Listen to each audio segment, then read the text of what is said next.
നീ എത്ര പേരെ പഠിച്ചേ? ഞാൻ കഴിഞ്ഞതാ. ഞാൻ പ്ലസ് ടു കഴിഞ്ഞ് ഡിഗ്രി കഴിഞ്ഞ്. ഡിഗ്രി കഴിഞ്ഞാ? ഡിഗ്രി പഠിച്ചില്ല. ഞാൻ BA അറബി ഡോക്ടറാ. BA നമ്മുടെ കൂട്ടത്തിൽ ഏറ്റവും പഠിച്ച നീയാ? എന്തായാലും അങ്ങനത്തെ ഇതല്ല. പ്ലസ് ടു കഴിഞ്ഞിട്ട് ഡിഗ്രി പോയി. ഡിഗ്രി കംപ്ലീറ്റ് ചെയ്ത് എന്നിട്ട് പിന്നെ BA ഇംഗ്ലീഷ്, BA പിന്നെ അത് കഴിഞ്ഞ് സോഷ്യോളജി, പിന്നെ അതുപോലെ തന്നെ ഫ്രീലാൻസിന്റെ കുറച്ച് പരിപാടി വീഡിയോ. അതൊന്നല്ല പഠിത്തത്തിനോ? അതല്ലേ BA ഇംഗ്ലീഷ്. BA ചെറിയ പരിപാടി. ശാപർത്ഥത്തിനെ കൊണ്ട് വലിയ കാര്യമില്ല. ഇപ്പൊ കണ്ടില്ലേ ചെമ്പും പാത്രത്തിലേക്ക് എടാ BA വരെ പഠിച്ച് ഇതിനാന്ന് എടുത്ത് ചെമ്പും പാത്രം കൈകേറ്റ് ജീവിക്കുന്നത്. പക്ഷെ എന്നെക്കാട്ട് പൈസ മമ്മൂരുണ്ട്. ഇതൊന്നും പഠിക്കാത്ത 10ാം ക്ലാസ് വക്കോട്ടിയ.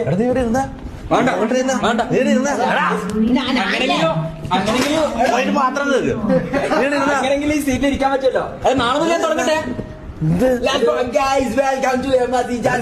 പഠിച്ച് എനിക്ക് 9ാം ക്ലാസ് പഠിച്ചിട്ടാണ്